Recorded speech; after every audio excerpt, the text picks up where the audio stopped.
सालों से इंतज़ार कर रहे हैं निवेशक, कब मिलेगा क्रेडिट कोऑपरेटिव कंपनियों में डूबा हुआ पैसा।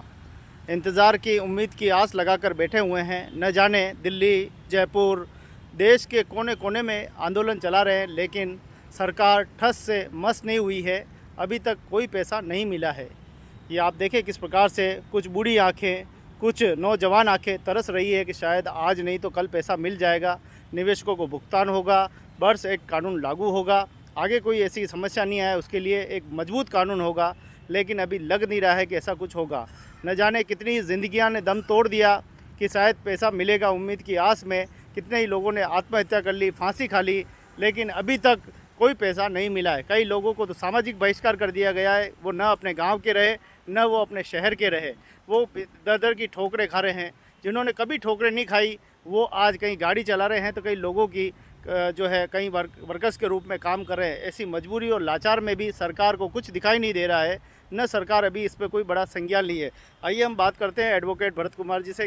किस प्रकार का अभी तक चर्चा चल रही है। लंबा आंदोलन हो गया, लगभग 2 साल से ज़्यादा ये अनिश्चितकालीन आंदोलन चल रहा है। अलग अलग नाम दिए गए हैं इस आंदोलन को। कभी ये लखनऊ में हो रहा है, कभी इंदौर में हो रहा है, कभी दिल्ली में हो रहा है, कभी उदयपुर में हो रहा है, कभी जयपुर की सड़कों पर हो रहा है। आखिर सरकार सुन क्यों नहीं रही है?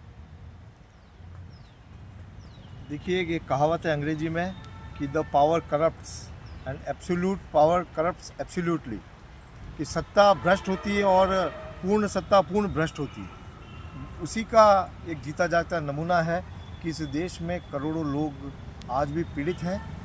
हज़ारों लोगों ने आत्महत्याएं कर लिया, अपने हाथों से अपना जीवन इसलिए समाप्त कर लिया क्योंकि कंपनियों ने, सरकारों ने लाइसेंस तो बांट देती है बंदर बांट जैसे।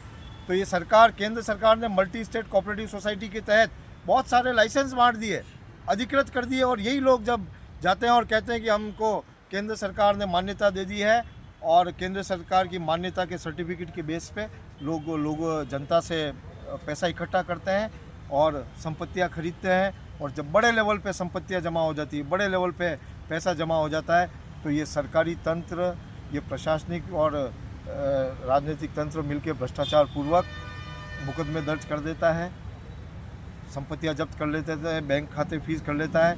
लेकिन इसकी चिंता उन लोगों को नहीं रहती है, उन गरीब जनता के प्रति इनको कोई चिंता नहीं रहती है, जिन लोगों ने अपना पेट काट के 1-1 रुपये, 5-5, 10-10 रुपये, 100-100, 200-200 रुपये करके महीने के 1000-1000, 2-2, 5-5 हज़ार करके पैसा जमा कराया जाता है। और ऐसे अंत में ऐसे लोगों को आत्महत्या करनी पड़ती है। जब उनके बच्चे की फीस देने की मौका आता है तब वो पैसा उनके पास नहीं होता है। जब कोई परिवार में आपातकाल आ जाता है या अस्पताल की बीमारी आ जाती है तब वो पैसा उनके काम नहीं आता। जब बच्चों की शादी का मौका आता है, मकान बनाने का काम आता है, या कोई अपने सपने पूरे करने का समय आता है, तब वो व्यक्ति अपने ही पैसों से महरूम रह जाता है। ये इसी वजह से, क्योंकि इस देश के में जो सत्ताएं बैठी हुई है वो भ्रष्ट है, जो नेता बैठे हुए हैं उनके पास पावर है और एब्सोल्यूट पावर है। इस वजह से वो एब्सोल्यूट भ्रष्ट है, पूर्ण भ्रष्ट है, और जनता की जो है सुनवाई नहीं करते हैं। लेकिन वो जनता भी, अभी आपने देखा होगा कि किस प्रकार से इस देश की छात्र शक्ति ने इस सरकार को झुकाया है। उसी तरह से 31 जुलाई को दिल्ली में देश भर के ठगी पीड़ित लोग जो हैं दिल्ली में संसद का घेराव करने के लिए इकट्ठे होने वाले हैं, अपने अधिकार प्राप्त करने के लिए इकट्ठे होने वाले हैं। तो आप देखिए कि देश की आज़ादी के 78 साल बाद भी व्यवस्थाएं ऐसी है कि हमारे देश में एक शताब्दी भी हम पूरी नहीं कर पाए, और हमारे देश में नए नए तरीके के रोड़े संकट पैदा हो रहे हैं। आइए मनोज जी से बात करते हैं कि मैं धारक को वचन देता हूं कि आप मुझे 100 रुपये दे रहे हो तो मैं 100 रुपये वापस देने का वचन देता हूं। नोट पे तो लिखा होता है, लेकिन हमारी जब पैसा जमा है तो ये वचन क्यों नहीं कि मैं वापस दूंगा। मैं किसी पार्टी के लिए नहीं बोलूं या किसी व्यक्ति के लिए नहीं बोलूं, मैं देश के 78 साल की एक समय काल की बात करूं। क्या होता है, बदलाव एक सृष्टि का नियम है, पर लोगों में ये स्वीकार नहीं होता। कोई व्यक्ति विशेष भी एक बार किसी पद पे चला जाता है, शीर्ष नेतृत्व में चला जाता है, जिसके हाथ में शक्ति आ जाती है, तो वो लगता है कि मैं आजीवन इस शक्ति के साथ बैठा रहूं। जबकि उसको ये पता होना चाहिए कि जब अगर उसका कोई लक्ष्य पूर्ण हो चुका है तो आने वाली पीढ़ी या नए लोग या समाज में जो नए बदलाव के लिए ला रहे हैं, व्यवस्था परिवर्तन के लिए ला रहे हैं, उन्हें अवसर मिला जाए। अटल बिहारी वाजपेयी ने एक बहुत अच्छा उदाहरण प्रस्तुत किया था कि देश को परमाणु शक्ति दी। उन्होंने वो सोचा है कि मेरा ये कार्यकाल में सबसे बड़ा उपहार मेरे देश के लिए परमाणु शक्ति देना है। उन्होंने दिया, उन्होंने कर्तव्य निभाया, उनका धर्म निभाया। यही तो हर सरकार और हर समय काल में अपने प्रधानमंत्री को और अपने शीर्ष नेताओं को सोचना चाहिए कि हमारा अगर सबसे बड़ा उपहार हो चुका है इस समाज के लिए, तो अभी हमें अब निवृत्त होना चाहिए और समाज में आगे बदलाव के लिए जो लोग ये बदलाव के इस रास्ते पे बढ़ रहे हैं उन्हें बदलना चाहिए। पर यही वाली बात है कि लोग कहते हैं कि सीट का नशा ऐसा नशा है कि इंसान रोटी और पानी भूल सकता है पर सीट नहीं छोड़ सकता। अब वो जो सीट नहीं छोड़ सकता है तो वहाँ तो ये अन्याय और कुशासन स्थापित होता ही होता है, और जब कुशासन स्थापित होता है तो सड़कों पे ऐसे ही तरीके से युवा निकलते हैं और कहीं ना कहीं फिर उस बदलाव के लिए आते हैं। तो मेरा तो एक ही चीज़ मानना है, बदलाव सृष्टि का नियम है और इस बदलाव को अगर सब जने स्वीकार करते हुए जो अच्छे लोग हैं जो समाज में बदलाव ला रहे हैं, स्वागत किया जाना चाहिए उनका। चाहे वो दिल्ली में बैठ के वो बच्चे कर रहे हो, चाहे यहाँ बैठ के ठगी पीड़ित कर रहे हो, भरत जी जैसे हर जना व्यक्ति जो कर रहा है उन्हें सुअवसर देके समाज के अंदर इस परिवर्तन को आगे बढ़ाना चाहिए। यही संदेश है मेरा। बहुत बहुत धन्यवाद। तो कहते हैं बदलाव ही विकास की जननी है और बदलाव से होता परिवर्तन होता है। आप देखें कि ये बूढ़ी बूढ़ी आंखें, ये वरिष्ठ आंखें तरस गई है, न जाने कब हमारा पैसा मिलेगा, न जाने कितनी मीटिंगें, कितनी सेमिनार, कितने ही धरने प्रदर्शन, कभी लाठियाँ खाई, कभी भूखे रहे, कभी प्रताड़ित किया गया, कभी पुलिस ने किया तो कभी आम आदमी ने किया, फिर भी हिम्मत जुटा के रखे और डट के रहे कि आज नहीं तो कल हमारा पैसा मिलेगा और हम इस पैसे को लेके रहेंगे। जिस पैसे को ये हमेशा एक एक रुपया चुन चुन कर लोगों से लिया करते थे, ये दिया करते थे। ये इन्होंने सोचा कि 1 का 2 होगा, शायद हमारे बच्चों का भविष्य घर बनाएंगे, लेकिन इन्हें क्या पता था कि आने वाले समय में हम लोग लाचार और मजबूर हो जाएंगे। यही पैसा मांगने के लिए फिर पैसा खर्च करना पड़ेगा। आज हालत ये होगी, गांव से निकल के यहाँ तक आते तो भी पैसा खर्च करना पड़ता है, पैसे को लेने के लिए फिर पैसा लगाना पड़ रहा है। ये हालत हो गई है। उम्मीद की आस लेकर आज भी मीटिंगें हो रही है और आज उदयपुर के नगर निगम में बैठक करके आज शायद हो सकता है कि आखिरी दम तक अटके रहें। कि शायद भगवान कृष्ण कहते हैं कि जब तक दीवार नहीं टूटे तब तक खड़े रहो, वो कि सर फूट जाएगा, कोई बात नहीं, आखिरी सर फूटे तब तक मजबूत रहो। तो शायद ये सर फूटने तक मजबूत रहे, आखिरी सर फूटने तक भी हमें पैसा मिल जाए। आप देखिए किस प्रकार से आप बैसाखी के सहारे भी दिल्ली, बॉम्बे, कलकत्ता जहाँ पे भी मीटिंग होती है वहाँ जाते हैं, उदयपुर की हर मीटिंग में भाग लेते हैं। आखिर ये आंखें कब मांग पूछ रही है कि आखिर सरकार कब दोगे हमारा पैसा, क्योंकि चीट कम कंपनियों ने तो सरकार को सरेंडर कर दिया।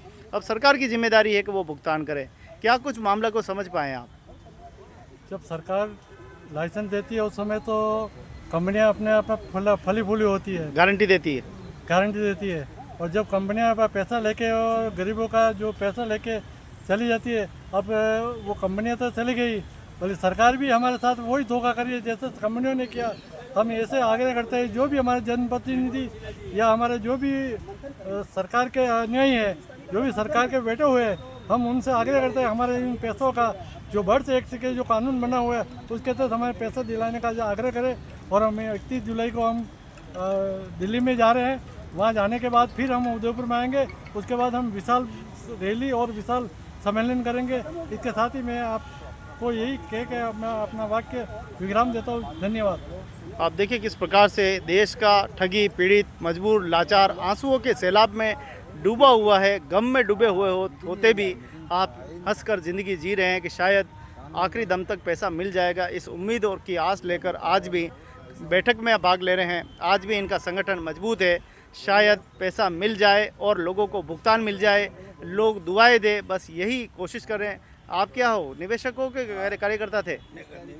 निवेशक है। आपका कितना पैसा है? मेरा सारा आदर्श में दोनों में पैसा है और मैं बहुत मजबूर हूँ और पैसा मेरा दिला ही है।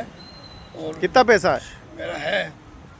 मेरा कम 25-60 है दोनों में। अच्छा, देखो आदर्श सारा बच्चों के नाम पे है, मिसेज के नाम पे है, सबके नाम पे है, आदर्श में सारा में। देखो आप देखो सारा पैसा दो पैसा बढ़ेगा, 2 पैसा इकट्ठा होगा। इस उम्मीद के साथ आपने पैसा जमा किया और आशा करते हैं कि सरकार इस पर विचार करे और ठगी पीड़ितों का भुगतान, जब समस्त क्रेडिट कंपनियों का भुगतान शीघ्र करके सबको राहत प्रदान करे। यही उम्मीद कर सकते हैं। इनका जन संगठन, ये आंदोलन लगातार बढ़ता जा रहा है और सरकार के प्रति इनकी जो रुझान है वो बहुत कमज़ोर हो रहे हैं। आने वाले समय में ये देखिए, हम जाला साहब को देखिए कि इतनी उम्र के बाद भी आज भी उम्मीद लगा कर बैठे हैं कि शायद मेरे भुगतान, जितने भी निवेशक उनका भुगतान हो जाए। जाला साहब, अभी तक क्या खबर रही है? अभी तक तो मुझे गर्व है कि 15 अगस्त 1947 को देश आज़ाद हुआ, परंतु मुझे ऐसा नहीं लग रहा कि ये लोकतंत्र है और न ये संविधान की पालना कर रहे हैं। और आज ये वर्तमान गांव में देहातों में आज वो बेरोजगार बने रहे और 5 किलो गेहूं और उसके पीछे बढ़े रहे और केंद्र सरकार द्वारा राज्य सरकार द्वारा कंपनियां सोसाइटियों को निर्माण करके और आज तक 2015 से निरंतर लड़ रहे हैं, तो आज तक कोई समाधान नहीं, कोई बात करने की। और हमें तो आज वर्तमान समय में न तो केंद्र सरकार पे भरोसा है और न प्रांत सरकार पे भरोसा है, न एमपी पे भरोसा है, न एमएलओ पे भरोसा है। तो हम करें किस पे भरोसा? और हमें तो सारे भारत के लोग एक होकर के सुराज्य स्थापित करने का प्रयास करें। जो भ्रष्टाचार बढ़ रहा है उसका विरोध करें और उसका गांव दाणी में स्वराज्य स्थापित करके और हमारा जो सेल टैक्स का जो जीएसटी का पैसा जा रहा है उसका भी हिस्सा मांगे, हमारा पैसा जा रहा है क्या हो रहा है। जब तो ऐसा है कंपनियों का पैसा खा रहे हैं तो वो जीएसटी का पैसा भी खा रहे होंगे, न जाने उनका कोई पता नहीं है कि हमारा अकाउंट कहाँ हो रहा है। और हमारा एक जगह पैसा एकत्रित करके और सत्ता पक्ष के लोग बड़े, कोई विदेश में घूम रहा है, कोई कहाँ घूम रहा है, लाखों करोड़ रुपया उड़ रहा है। तो ऐसी परिस्थिति में मैं केंद्र सरकार और राज्य सरकार और जिले से निवेदन करूँगा कि बस गांव ढाणी पर जा कर के और जिस प्रकार से आज जो हम लड़ रहे हैं आज हम कह देंगे कल तो कब बैंकों से पैसा लिया आप लोग देना मत, तो वो क्या देश की दशा होगी। परंतु ऐसा देश हित में हम नहीं कर सकते हैं और मजबूर हमको ये कराने के लिए सरकार बाध्य कर रही है। भ्रष्टाचार मिटाकर रहेंगे और हम हमारा धन वापस दिलाकर रहेंगे और गरीबों का उत्थान संभव है। ये है बुज़ुर्ग आंखें तरस रही है, कब हमें पैसा मिलेगा। आशा करते हैं सरकार इस पर विचार करे, जल्दी ही निवेशकों का भुगतान करके इन सभी ठगी पीड़ित को लाभान्वित करें। धन्यवाद। जय हिंद, जय भारत।